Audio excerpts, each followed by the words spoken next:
How Dawkins got pwned. Chapter 7, The Age of Democide. Mencius Moldbug, November 8, 2007. At the risk of sounding like Maya Angelou, the only way to end is to return to the beginning. Our beginning is of course Professor Dawkins, and that little blind spot in the back of his head which we've learned to call universalism. Let's not forget what makes Professor Dawkins so pwned. The great exploit is that the good professor genuinely believes that he subscribes to no belief system at all. As Sam Harris puts it, we should not call ourselves atheists. We should not call ourselves secularists. We should not call ourselves humanists, or secular humanists, or naturalists, or skeptics, or anti-theists, or rationalists, or freethinkers, or brights. We should not call ourselves anything. In other words, the only pattern that describes our beliefs is reason, reality, or truth. Thus no additional label is necessary. There is no word for people who believe that a dropped stone accelerates at 9.8 meters per second squared. Why should there be? If you're right, of course you're right. However, it is not difficult to see the potential for arrogance and intolerance in any such reluctance to self-label. No 13th century Frenchman would have labeled himself as a Catholic. He did not call himself anything, any more than Sam Harris. His beliefs were universal, that's what Catholic means. But were they true? Certainly not by Sam Harris's light. Admittedly, this no-logo approach, which I suspect Professor Dawkins is a little too sharp to fall for, is preferable to the appalling coinage bright, which suggests that anyone who disagrees is not only ignorant but also stupid. 21st century fanaticism really knows no shame. But even the term atheist defines a belief system as an absence of creed, and thus of credulity. If you're an atheist, as I am, thus it is essentially the same sort of evasion. The atheist label serves as a token of agreement between Professor Dawkins and his burgeoning legion of followers that the only pattern which describes their collective beliefs is that they have escaped from, or at least failed to succumb to, one particular barbaric, medieval superstition. While this may be correct, it's hardly modest. Let's say there are two kinds of belief systems. A Class A belief system propagates nothing but an accurate perception of reality. A Class B belief system propagates fictions, distortions, contradictions, and/or other general nonsense. Since no one has any conscious desire to believe in nonsense, it's hard to see how any Class B belief system can survive unless it can disguise itself as a Class A belief system. I see no reason to think there has ever been any such beast in the wild as a Class A belief system. The hack that has exploited Professor Dawkins is almost too simple to work. It's truly elegant. When I was 17, I found a Seched violation on a Sun OS kernel profiler and used it to find the address of my U area, which I could zero from the console debugger, giving my shell process root. I found this terribly cool. Then I showed it to an older hacker, who must have been all of 21, Tom Lawrence? Is Tom Lawrence in the building? I think he worked at SGI for a while, and he showed me how he'd used a link editor on the kernel objects to construct a version of Sun OS, bootable from the console debugger, with a disabled say-to-id function, on which all processes were unavoidably root. Trust me, this was much, much cooler. But it wasn't as cool as atheism. By sacrificing a single metaphysical construct, God, this new release of Christianity, Universalism, has constructed a convincing case, at least it seems to convince Professor Dawkins, that it has transitioned from a Class B system to a Class A system. And how has it done this? Simply by pointing to its predecessor, and noting that the former is Class B. Well, duh. Everyone knows that Western thought today, even in its most fashionable incarnations, has Christian roots. But somehow, most of us think it's possible to escape the implications of this connection by simply denying the Christian label, and adopting a metaphysical doctrine, atheism, which is repugnant to the unwashed who have not made this great leap. The result is that we land in no-logo nirvana. We are the enlightened ones. Hail us. Imagine if I tried the same with Nazism. I could march around in a brown leather uniform all day, waving a swastika banner and condemning the filthy Zionist Bolshevik hordes. When questioned by the usual voices of decency, I could respond that, etc., etc., etc. How much ice do you think this would cut with the diversity committee? But somehow, when the creed is Christianity rather than Nazism, it can be ditched as easily as a Muslim's wife. Just say, I'm an atheist, I'm an atheist, I'm an atheist. And no one will ever be able to accuse you of being a religious fanatic, at least not without substantial preparatory explanation. What more perfect cover story for an actual religious fanatic? Anyway, I apologize if I'm getting a little repetitive here. I don't think this trick can be analyzed too many times. I grew up as a universalist myself, and there's nothing like finding one of those Brando moments in one's own head, especially after 30 plus years of believing any such mental baggage was reserved for one's lessers. But Brando has electrolytes. And so it does. This poor little blog cannot possibly hope to topple or even shake the great Gibraltar that is the Universalist Church. But what I love about exploring universalism, what makes it so fun for me, is that there's a genuine sense of newness to it. The anesthetic that the universalist brainworm secretes, euphoric though it is, who can deny the believer's genuine joy? Conceals all kinds of fascinating adaptive structures. With the magic sunglasses, these pop right out in living color, and you can see them every day on the front page of the Times. It's like going on a galactic mission to planet Earth. America, the home of the free and the brave, and Plainland, the home of the universalist corporate theocracy, are the same physical place. But you can be excused for wishing you hadn't left your spacesuit back on the ship. To continue the discussion from Chapter 6, we were talking about governments. Or as we say when we use the magic sunglasses, softcorps. The fundamental problem of modern history is to understand the great massacres of the 20th century. To at least the first approximation, any general theory of modern history must be a theory of democide. I've expressed this before, but let me state it more bluntly: the cause of democide is democracy. The democides of the 20th century, plus one important adumbration, the War of Secession, the first modern total war, can only be understood as a consequence of the victory of democracy. And therefore of the defeat of the concert of Europe and the Holy Alliance. Needless to say, this belief is the polar opposite of universalist doctrine. Of all universalist cult words, there is perhaps none more holy than democracy. And these days the especially daring may make so bold as to praise Enoch Powell, but no significant political intellectual, at least in my lifetime, has tipped much hat to Wellington, Metternich or Castlereagh. I always liked Shelley's verse. I met murder on the way, he had a mask like Castlereagh, very smooth he looked, yet grim, 7 bloodhounds followed him. All were fat, and well they might be in admirable plight, for 1 by 1, and 2 by 2, he tossed them human hearts to chew, which from his wide cloak he drew. The latter stanza is doggerel, but the former with its cute anti-sight rhyme is really memorable. Which is a shame in a way. Because if anyone's philosophy came flanked by murderous hounds, it was Shelley's revolutionary democratic nationalism. Whereas all Castlereagh's reactionary monarchism produced was European peace and prosperity for most of a century. But why should history be sane? Of course, universalists have their own theory of democide. In the universalist narrative, the cause of democide is dictatorship, or more precisely autocracy. I have been unable to determine the exact meaning of this word. However, it seems to be the case that a softcorp is either a democracy, or an autocracy. I've certainly never heard of any regime that was both democratic and autocratic, or any that was neither.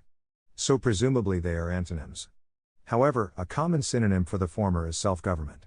Since this is also the literal meaning of the latter, we can see that we're on some tricky linguistic ground.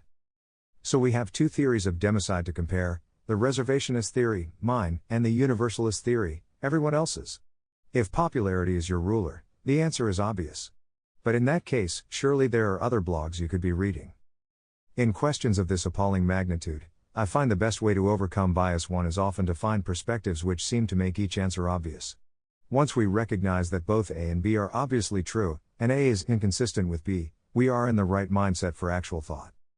From the reservationist perspective, democracy is obviously the cause of democide, because the age of democracy is also the age of democide. The last major outbreak of indiscriminate mass murder in Europe was the massacre of Béziers in the Albigensian Crusade, which is easy to explain as a breakdown in military discipline, and whose memory also has suspicious links to the anti-clerical Black Legend. This was in 1209. Possibly some nasty things also happened in the 30 Years' War. But defenestration is not democide. Nor is famine or the pest. And even if we admit that the sack of Magdeburg was no picnic, it was again a failure of discipline, the opposite of Eichmann. Then, 780 years later, the association between popular government and democide opens with the French Revolution, if not with Cromwell's plantation of Ireland, and continues to pop up everywhere. Every softcorp which has ever committed democide has claimed to be the one true representative of the people. Black Legend notwithstanding, significant cases of monarchist mass murder are hard to find. For example, most of what you know about the so-called Inquisition isn't true. Furthermore, before our great age of democracy, it was widely assumed that progress would simply continue and civilization would only get more civilized. The famous example is Gibbon, from his general observations. It is the duty of a patriot to prefer and promote the exclusive interest and glory of his native country, but a philosopher may be permitted to enlarge his views, and to consider Europe as one great republic, whose various inhabitants have attained almost the same level of politeness and cultivation. The balance of power will continue to fluctuate, and the prosperity of our own or the neighboring kingdoms may be alternately exalted or depressed, but these partial events cannot essentially injure our general state of happiness, the system of arts, and laws, and manners, which so advantageously distinguish, above the rest of mankind, the Europeans and their colonies. The savage nations of the globe are the common enemies of civilized society, and we may inquire with anxious curiosity, whether Europe is still threatened with a repetition of those calamities which formerly oppressed the arms and institutions of Rome. Perhaps the same reflections will illustrate the fall of that mighty empire, and explain the probable causes of our actual security. The Romans were ignorant of the extent of their danger, and the number of their enemies. Beyond the Rhine and Danube, the northern countries of Europe and Asia were filled with innumerable tribes of hunters and shepherds, poor, voracious and turbulent, bold in arms, and impatient to ravish the fruits of industry. The barbarian world was agitated by the rapid impulse of war, and the peace of Gaul or Italy was shaken by the distant revolutions of China. The Huns, who fled before a victorious enemy, directed their march towards the west, and the torrent was swelled by the gradual accession of captives and allies. The flying tribes who yielded to the Huns assumed in their turn the spirit of conquest. The endless column of barbarians pressed on the Roman Empire with accumulated weight, and, if the foremost were destroyed, the vacant space was instantly replenished by new assailants. Such formidable emigrations can no longer issue from the north, and the long repose, which has been imputed to the decrease of population, is the happy consequence of the progress of arts and agriculture. Instead of some rude villages, thinly scattered among its woods and morasses, Germany now produces a list of 2,300 walled towns. The Christian kingdoms of Denmark, Sweden, and Poland have been successively established, and the Hansa merchants, with the Teutonic Knights, have extended their colonies along the coast of the Baltic, as far as the Gulf of Finland. From the Gulf of Finland to the Eastern Ocean, Russia now assumes the form of a powerful and civilized empire. The plough, the loom, and the forge are introduced on the banks of the Volga, the Oby, and the Lena, and the fiercest of the Tartar hordes have been taught to tremble and obey. The reign of independent barbarism is now contracted to a narrow span, and the remnant of Kalmucks or Uzbeks, whose forces may be almost numbered, cannot seriously excite the apprehensions of the great Republic of Europe. Yet this apparent security should not tempt us to forget that new enemies, and unknown dangers, may possibly arise from some obscure people, scarcely visible in the map of the world. The Arabs or Saracens, who spread their conquests from India to Spain, had languished in poverty and contempt, till Muhammad breathed into those savage bodies the soul of enthusiasm. Europe is now divided into 12 powerful, though unequal, kingdoms, 3 respectable commonwealths, and a variety of smaller, though independent states. The chances of royal and ministerial talents are multiplied, at least with the number of its rulers, and a Julian, or Semiramis, may reign in the north, while Arcadius and Honorius again slumber on the thrones of the south. The abuses of tyranny are restrained by the mutual influence of fear and shame. Republics have acquired order and stability, monarchies have imbibed the principles of freedom, or, at least, of moderation, and some sense of honor and justice is introduced into the most effective constitutions by the general manners of the times. In peace, the progress of knowledge and industry is accelerated by the emulation of so many active rivals. In war, the European forces are exercised by temperate and undecisive contests. If a savage conqueror should issue from the deserts of Tartary, he must repeatedly vanquish the robust peasants of Russia, the numerous armies of Germany, the gallant nobles of France, and the intrepid freemen of Britain, who, perhaps, might confederate for their common defense. Should the victorious barbarians carry slavery and desolation as far as the Atlantic Ocean, 10,000 vessels would transport beyond their pursuit the remains of civilized society, and Europe would revive and flourish in the American world, which is already filled with her colonies and institutions. Only a few years after Gibbon wrote these words, barbarism erupted in the heart of Europe, not among the Uzbeks and Kalmucks, but in Paris herself. The city of light became the city of terror. Naturally, the tragedy is celebrated to this day. Of course, Gibbon agreed with Burke about this. He also famously wrote that if a man were called to fix the period in the history of the world, during which the condition of the human race was most happy and prosperous, he would, without hesitation, name that which elapsed from the death of Domitian to the accession of Commodus, i.e., the Antonine period. Basically, everyone sensible agreed. However we may perceive it today, in its own wake the French Revolution was no more considered defensible than the Third Reich is today. From the 1790s through the 1820s, The word revolution actually had negative connotations in the King's English. If you had invented some new steam gizmo, you would be no more likely to describe it as revolutionary than a modern inventor would be to describe her work as fascist. My new fascist programming language, with really strong type checking, even if all you meant was that your gizmo went around in circles, you'd probably find some different word. For example, note how Shelley denounces the Liverpool regime in Mask of Anarchy. He accuses it of being anarchy under a mask of law. Actually suggesting that law was bad and anarchy was good would have been too much even for Shelley. Anything that was too much for Shelley was too much for anyone. I don't find the links from Robespierre to Stalin and Mao particularly debatable. As for Hitler, the Jacobins and Nazis were both violent, charismatic street gang movements with aggressive utopian ideals and a penchant for paranoid conspiracy theories, whose popular base was concentrated in the lower middle class. I.e., Hitler was practically Robespierre 2.0. The great Carroll Quigley's observations about democracy and the Great War are also quite pertinent. From Tragedy and Hope, Quigley's criminally underread history of the century. The influence of democracy served to increase the tension of a crisis because elected politicians felt it necessary to pander to the most irrational and crass motivations of the electorate in order to ensure future election, and did this by playing on hatred and fear of powerful neighbors or on such appealing issues as territorial expansion, nationalistic price, a place in the sun, outlets to the sea, and other real or imagined benefits. At the same time, the popular newspaper press, in order to sell papers, played on the same motives and issues, arousing their peoples, driving their own politicians to extremes, and alarming neighboring states to the point where they hurried to adopt similar kinds of action in the name of self-defense. Moreover, democracy made it impossible to examine international disputes on their merits, but instead transformed every petty argument into an affair of honor and national prestige so that no dispute could be examined on its merits or settled as a simple compromise, because such a sensible approach would at once be hailed by one's democratic opposition as a loss of face and an unseemly compromise of exalted moral principles. Quigley is of course describing the phenomenon known as jingoism. Compared to its 1914 incarnation, jingoism is a pretty minor problem these days. My guess is that we have the decline of political democracy, and the rise of bureaucratic democracy, to thank for this. One thing most people don't know about the Great War is that all sides were democracies. There were no absolute governments in Europe in 1914. Recognizable democratic politics existed in every country. Calling Wilhelm in Germany in some way autocratic because Germans did not elect the Kaiser makes no more sense than calling the US autocratic because Americans do not elect the Supreme Court, or Europeans the European Commission. Which is not to say it makes no sense at all. But it makes the notion of a war for democracy risible. Much as 25 years later, the next war for democracy resulted in the enslavement of half of Europe and most of Asia. Could I make this stuff up? In jingoism we see the concert of Europe's last gasp for political oxygen. Reactionary aristocrats toward the end of the Belle Epoque found that jingoist nationalism was their only way to compete for public favor with the socialists, whose program of plunder had obvious democratic appeal.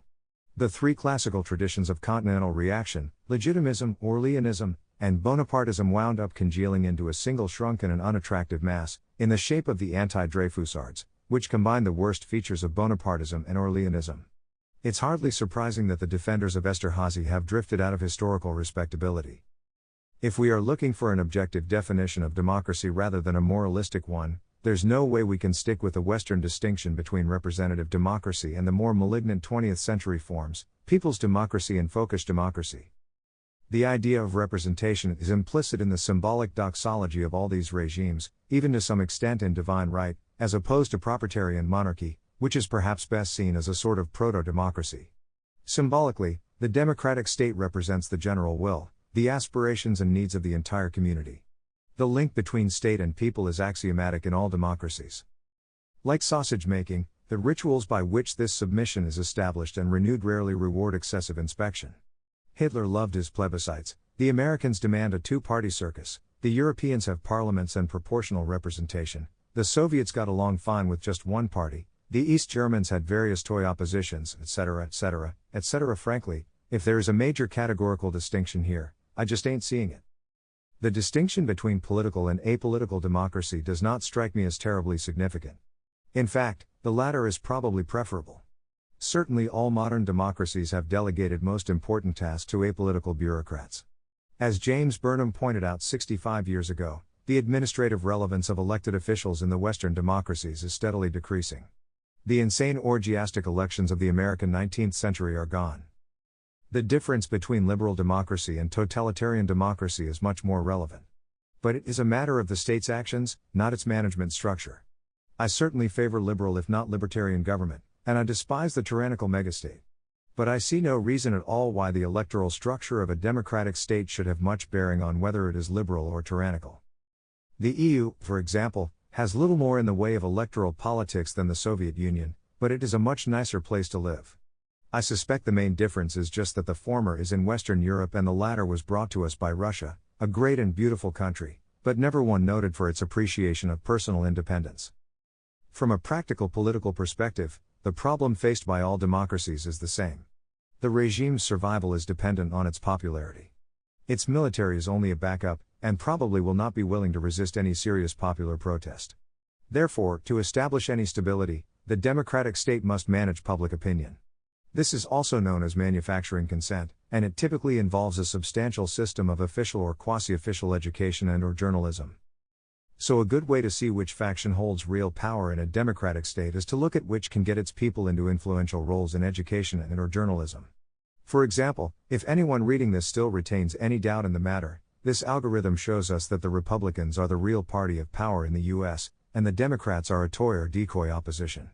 Statistics show that the vast majority of political contributions from educators and journalists in the US go to Republicans. Obviously, this is why political opinions in the US are constantly shifting to the right.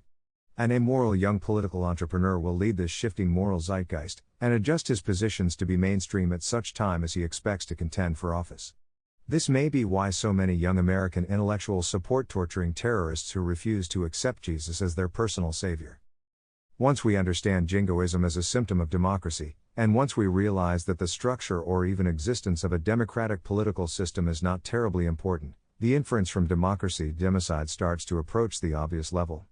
It is the Eastern totalitarian democracies of the 20th century that seem more the rule, and the Western liberal democracies more the exception. And we begin to suspect that the West is liberal despite democracy, whereas the East was totalitarian because of it. You will find people who don't smoke and get lung cancer. And you may find non-democratic states which go off the rails and engage in mass murder. But generally, wherever you find the effect, it's not hard to guess the cause. Smoking obviously causes lung cancer, and democracy obviously causes democide. Duh.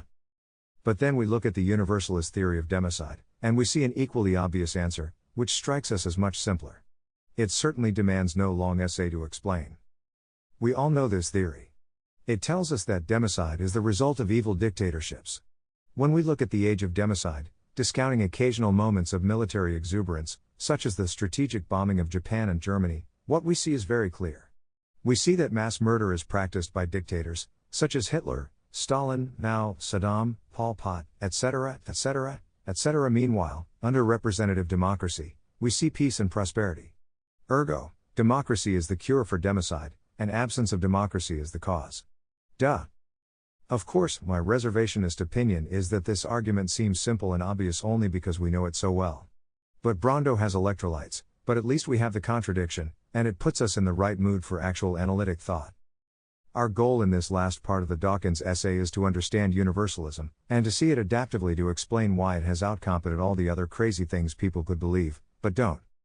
Explaining universalism's historical roots and sectarian pedigree is always interesting, but it always carries a slight hint of Oda McCarthy. The history of the thing, once again, I recommend McKenna's Puritan Origins of American Patriotism, helps us sort up from down and get some idea of what questions to ask. But fundamentally, as some commenters have observed, the history of universalism tells us no more than we learn by knowing that political party X is descended from Nazis, or communists, or whatever. Like its biological counterpart, mimetic evolution can cover an impressive distance in a short time. Consider the Socreds. So the question is, why is universalism so successful? Why are so many Americans and Europeans these days universalists? Especially so many smart, well-informed, talented Americans and Europeans? And why does the intensity of universalism seem to be growing? If you doubt the latter point, I have 2 words for you: Operation Wetback. If you need 3, try Louise Day Hicks. Professor Dawkins' shifting moral zeitgeist may deserve some more prosaic name than the spirit of time, and its morality is arguable as morality is. But it's pretty hard to say it ain't shifting. And yes, that bit about torturing terrorists for Jesus was satire. The critical issue, I think, is the relationship between universalism and the state. As I noted in Chapter 4, this is at least as close as the connection between malaria and the mosquito. You can imagine something like universalism whose transmission vector was not the state. You can also imagine something like malaria whose transmission vector was, say, a tick. But it's hard to imagine anyone calling it malaria. Even closer is the relationship between universalism and democracy. These phenomena have quite clearly evolved together. At this point we are talking about multiple features of the same organism, more like the relationship between malaria schizzants and trophozoites. Okay, yuck. But remember, folks, this is just an analogy. Whatever the details of the life cycle, it seems pretty clear that one of these beasties is the chicken and the other one is the egg. Thus, picking one at random, let's start with democracy and explain why universalism is so successful in a democratically managed softcorp. A fun exercise would be to take the opposite path, and explain why democracy is so successful in a softcorp whose tenants are universalists. Our goal is to understand universalism from a historical perspective which is completely non-universalist. While it was certainly not utterly free from democratic cant, the Burkean Europe that the Congress of Vienna tried to create, and did to some extent and for some time create, is certainly as close as we can come to such a perspective. It certainly beats the next competitor, the Antonine Rome of Marcus Aurelius. The nice thing about both these periods is that they were both relatively non-universalist, yet relatively acceptable to universalist taste. You simply can't argue that Castlereagh had anything in common with Hitler. He would have had Hitler horsewhipped. The thought of Stalin in the presence of Aurelius is similarly comical and depressing. We can construct a complete non-universalist narrative of the state, therefore, by pulling out the good old what-ifs, and imagining that instead of decaying into nationalist democracy the concert of Europe had advanced into neocameralism. Let's review the neocameralist theory of the softcorp for a moment. A softcorp is a corporation that owns a populated territory, and is not dependent on any other power to enforce its claim of property.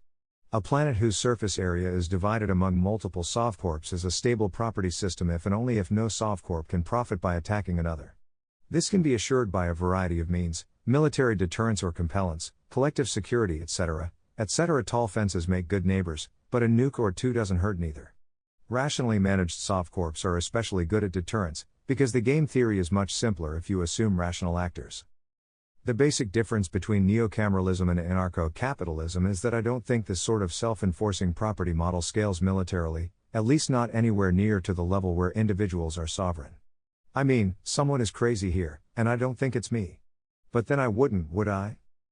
Assuming military stability, the essential property of a stable neocameralist softcorp is that its revenues are formalized and distributed equally among its shareholders, who own and manage it in proportion to their holdings. An immutable corporate charter sets the softcorp's rights and responsibilities, and prevents a majority of shareholders from abusing a minority, for example, by confiscating their shares. And who ensures that the corporate definition is immutable? Again, there is no such thing as a self-enforcing law. The ultimate decision algorithm in every dispute is always military. Fortunately, obeying simple rules is what military men do best. If the Schelling point of simple, precise formal law fails, there's always my favorite gimcrack technical solution: cryptographic weapon locks. In the 21st century, there's no reason every rifle, even every bullet, can't have one. 2. My belief is that, except for the minor matter of taxation, which will go to the Laffer maximum and stay there, a neocameralist softcorp's interests are perfectly aligned with the interests of its tenants. Specifically, a profitable, efficiently run softcorp, even in the degenerate and undesirable case of a single global monopoly, will operate a libertarian government which maintains Pareto optimality. My reasoning is that any Pareto inefficiency represents an uncaptured tax, which affects the Laffer curve but generates zero revenue. Basically, the territory and residents of a softcorp are its capital, and a well-run corporation, sovereign or otherwise, treats its capital the way Mother Teresa holds a baby bird. So we can imagine a coherent alternate history in which the states of the concert of Europe converted themselves into neocameralist softcorps, by formalizing their revenues, dividing them into shares, and ceding management to the shareholders. Essentially, from the perspective of a monarch, this is like converting a family business into a public corporation. History shows that it's possible to run a softcorp as a family business, but it doesn't really demonstrate that it's a good idea. If I'm right that a shareholder-controlled softcorp is stable, this would almost certainly have averted the democides of the 20th century. So why didn't it happen? The answer, unfortunately, is that I don't think it was a realistic possibility. The problem is that it's one thing to suggest that an informal business be formalized, and another to do it. And it's even harder in a softcorp. Even if the idea is obvious and available, which in 1815 it clearly was not, there are many cases where it may be simply impossible. No European monarchy was ever anything like absolute. The so-called age of absolutism is misnamed, as the book behind the link demonstrates elegantly. First, absolute is in any case a pejorative slur. A better word would be coherent. A coherent enterprise can coordinate all of its actions through a single central decision process. This does not mean that a coherent softcorp needs to engage in economic central planning. Second, coherence was not a quality but an aspiration of the old European monarchies, and a distant aspiration at that. Probably the most coherent 18th century softcorp was the Prussia of Frederick the Great, but to call even Prussia absolutely coherent would be stretching the term. The weakness of the French monarchy is adequately demonstrated by the circumstances of its collapse. The same goes, although much later, for the Russians. And so on. So the monarchies of old Europe were both informal, with no clear equity structure, and incoherent, with no clear management structure. Imagine the task of formalizing an informal, incoherent monarchy. Being a minister at the Bourbon court was not an easy job, especially when you realize that at the time, there was actually no such thing as Bourbon. I think if I had Necker's job, I'd want to come home to a nice tall mint julep every night. In the neocameralist scheme, we can distinguish four clear aspects of sovereign corporate governance. One is revenue. How is the softcorp's cash flow handled? Another is law. What promises has the softcorp made to its tenants? A third is power. Who controls the administrative apparatus of the softcorp? A fourth is operations. Who works for the softcorp? A well-managed softcorp is a single accounting entity which collects and distributes all revenue centrally, and which treats all payments as formal obligations. A well-managed softcorp obeys all its own laws, and binds itself with new laws only when it is satisfied that it will not have to break them. It keeps a public list of these laws, and it does not bind itself to obey any unwritten rules that are not laws. A well-managed softcorp is managed by the holders of the equity tranche of its securities, like any normal corporation. These shareholders make the management decisions because they have the highest exposure to risk and reward. Although it is not utterly ridiculous to give votes to debt holders as well, the shareholders are precisely defined and publicly listed, their shares are fungible, and voting is by blocks of shares. A well-managed softcorp distinguishes between its shareholders and its employees. The latter work at the softcorp's administrative pleasure and can be dismissed at any time upon notice from the board. Any overlap between employees and creditors is coincidental and irrelevant. The same goes for any overlap between employees and customers. Needless to say, no softcorp in history has fit this profile. And France in 1788 was very, very far from it. In fact, it was a morass of venal offices, scheming factions, diverted revenues, etc., etc., etc. The Bourbon regime of 1788 may not have been doomed by the zeitgeist to destruction, and it may not have been a nightmare of proto-Nazi tyranny. In fact, it wasn't either. But to call it well-managed would be going way, way too far. When a softcorp has an informal creditor structure and an incoherent power base, the two tend to overlap and interact in a very ugly way. Factions are constantly scheming for money and power. Some may have more money than power, some more power than money. Historically, telling people to stop scheming is not an effective way to stop them from scheming. The natural path of development for a malstructured corporation is to become more malstructured. The informal structures of money and power are no less real for their informality. Their complexity tends to increase over time. The typical mechanism of complexity collapse for a softcorp is for an incoherent power base to break down into incoherent management, which works at cross purposes to itself. Incoherently managed organizations tend to operate by process rather than initiative, using procedural orders instead of Auftragstactic or mission orders. The resulting codes of procedure snowball into a giant mass of red tape, and the organization becomes paralyzed. If the softcorp does not have a central balance sheet, its revenues will be diverted not only by its power base, but also by its employees. The result is that employees effectively become creditors. Exactly the same can happen with customers, who will always take anything they are given. The result is that the whole elegant structure of the owner-controlled corporation devolves into a homogeneous, disorganized mass of so-called stakeholders. So, even if my contention that the neocameralist softcorp is stable is correct, it is not the sort of stability that acts as a strong attractor. A slightly malstructured softcorp will not tend to fix itself. It will tend to become even more malstructured. This perspective lets us see democracy from a neocameralist perspective. A modern democracy is nothing more and nothing less than a very malstructured softcorp. Its basic problems are that its power base, its voters, who are at least in theory the owners of this collective enterprise, is completely deformalized. Voters cannot sell their shares, nor does a share guarantee an equal percentage of government revenue. New shares are constantly being issued to children of citizens and immigrants, a process with no relationship to any sound governance practice. The confusion of customers and shareholders is complete. As a consequence, the softcorp develops an incoherent management structure marked by constant factional tensions, overgrowth of process, etc., etc. It also develops an overgrowth of employees, who are thinly disguised shareholders, aka, jobs for the boys. Worst of all, this management structure often has very little local incentive to treat the softcorp's capital properly. Decisions that damage overall capital may generate revenue for a certain subset of shareholders, and not for anyone else. The danger is especially acute when some shareholders are insecure. Violent conflict over the direction of softcorp revenues is not at all impossible. Here we start to see the roots of democide.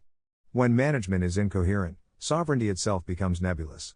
Which parts of WashCorp wanted to invade Iraq, and which parts didn't? The question is easy to answer. Look at the changes in revenue flow as a result of the decision. While the decision to invade Iraq was a rare example of coherent, if not intelligent, management in WashCorp, it is not difficult to see which agencies supported it and which didn't. They match the prediction. In other words, we have left the simple world of corporate governance and entered into the hairy world of public choice theory. Neocameralist corporate governance has grave difficulty in explaining why a softcorp would want to massacre its tenants. Public choice theory is only too glad to oblige. Finally, when we see a democratic softcorp as a profoundly mismanaged softcorp, we start to be able to understand why universalism is so darn successful. Once again, universalism is a mystery cult of power.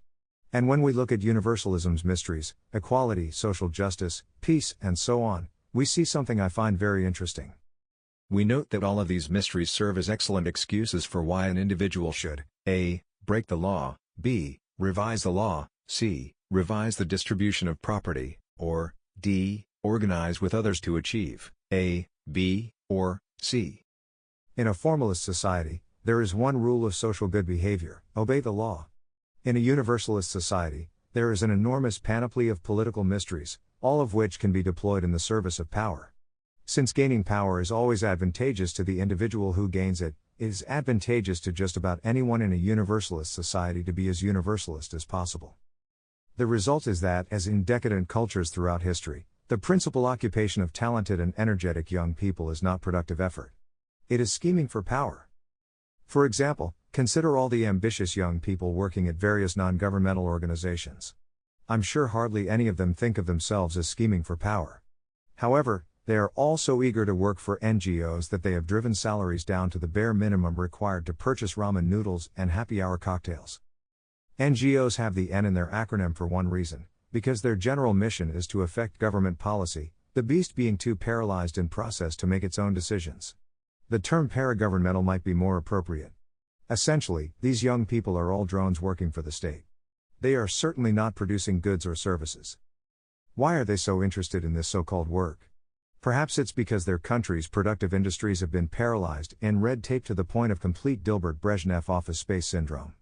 But it may also be because they are paid not just in money but in power, the power to influence policy, to change the world, and this power translates to social status. Which, not to be too blunt, gets you laid. Needless to say, a well-managed softcorp has a minimal capacity to compensate its employees by paying them with power, not money. This is because it has a coherent decision process, which cannot indefinitely expand the supply of decisions. It also maintains Pareto optimality, so it does not intrude on its customers' private decisions. Someone always has to be CEO, and his or her balls or ovaries will no doubt sink and become plump. But in the neocameralist world, there is a bounded supply of policy, and the bound is small. The natural endpoint of compensation and power is pure camp guard sadism. However, before this point is reached, an infinite number of regulations can be written. No doubt they will be. It gets worse. Because the obvious question is, in a democracy, why do voters put up with this? After all, at least until the democracy reaches its degenerate terminal state, there are always far more tenants who are not employees of the softcorp than those who are. Surely the mere tenants can react, and use their democratic rights to keep their softcorp from metastasizing endlessly in the fashion described above. But for some reason, they don't. even when they live in a country with a long tradition and an ironclad legal guarantee of limited government? A simple answer is that this small problem can be solved with the easy approach of vote buying. In other words, the democratic masses can be converted not into employees, but into creditors of the softcorp. Of course, this creditor relationship should be kept informal, otherwise, the creditor may just sell her formal negotiable asset, and her vote will not stay bought. Ideally, the softcorp should provide the creditor not even with money, but with services, which can be very easily withdrawn if votes are not forthcoming. This makes a mockery of Pareto optimality, but it's great for maintaining continuity of government. However, the question remains unanswered. Men vote not for bread alone. They also vote with their hearts. And the system of democratic government, as described above, is so utterly loathsome that I can't imagine anyone being persuaded to vote for it. Also, neo-hominids have collective social instincts that override their personal interests. Everyone in a modern democracy, while doing his or her little bit to go to the box and support the state, is confident that their fractional management decision is leading the softcorp in a direction that will enhance peace, freedom and prosperity. But if you can convince people that democracy is the cure for democide, rather than its cause, you can convince anyone of anything. Historically, Democratic voters have made many decisions that they thought would lead to peace, freedom and prosperity, and instead led to war, slavery and poverty. Why should it be otherwise? I don't have a magic oracle of truth in my head. Do you? Does anyone else? The trouble is that, while war, slavery and poverty are in general bad things, they may well be profitable for some. Especially in small doses. And if you can create a feedback loop by which universalism causes war, slavery or poverty, but does so in such a way as to reward those who practice and promote universalism, you have a loop that can continue indefinitely. Take, for example, the peace process in Israel and Palestine. Now 60 years old and counting. How confident are you that this peace process is not, in fact, the cause of this similarly unending conflict? It certainly generates a very comfortable living, full of meaning and importance and not a few frequent flyer miles, for all those involved. Why shut it down?